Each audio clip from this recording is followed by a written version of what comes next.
6 months away from November, Illinois makes changes to its election laws, changes that could significantly affect your ballot. As 23 News reporter Sydney Stoffregan explains, it's about a political party's ability to slate or place a candidate in a state race, and the decision isn't sitting well with some lawmakers. According to the Illinois Board of Elections, the measure first hit the House floor as a child welfare bill, but when it got to the Senate, Democrats introduced changes that would affect our elections.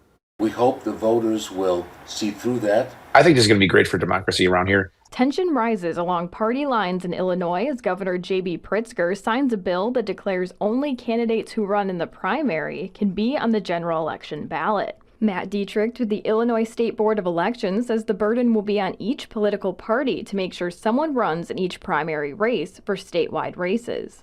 They would not have a chance then to slate a candidate after the primary to fill that vacancy in nomination. 35th District State Senator Dave Severson sees this bill as an abuse of power by the Democrats. He says the bill was signed at a record pace, and any law passed within 24 hours with no public input this close to an election is wrong. You know, for the ruling party just to take choice away from the public is wrong. It shouldn't be about Chicago-style political muscle. It should be about an open process. State Representative Dave Vella hopes this bill will give some power back to independent candidates. He says in the past, too many slated candidates didn't connect with their constituents. I'm hoping that this will force the candidates to go out and talk to the voters, and it forces the candidates who don't want to go through that process to do it.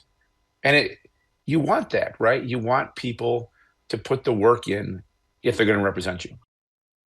The bill also places 3 advisory questions on the November ballot pertaining to the security of election workers, in vitro fertilization, and a tax increase on incomes of more than $1 million. Thank you, Sydney. And for certain offices, including state constitutional officers and judges, the bill pushes the filing period back 4 weeks.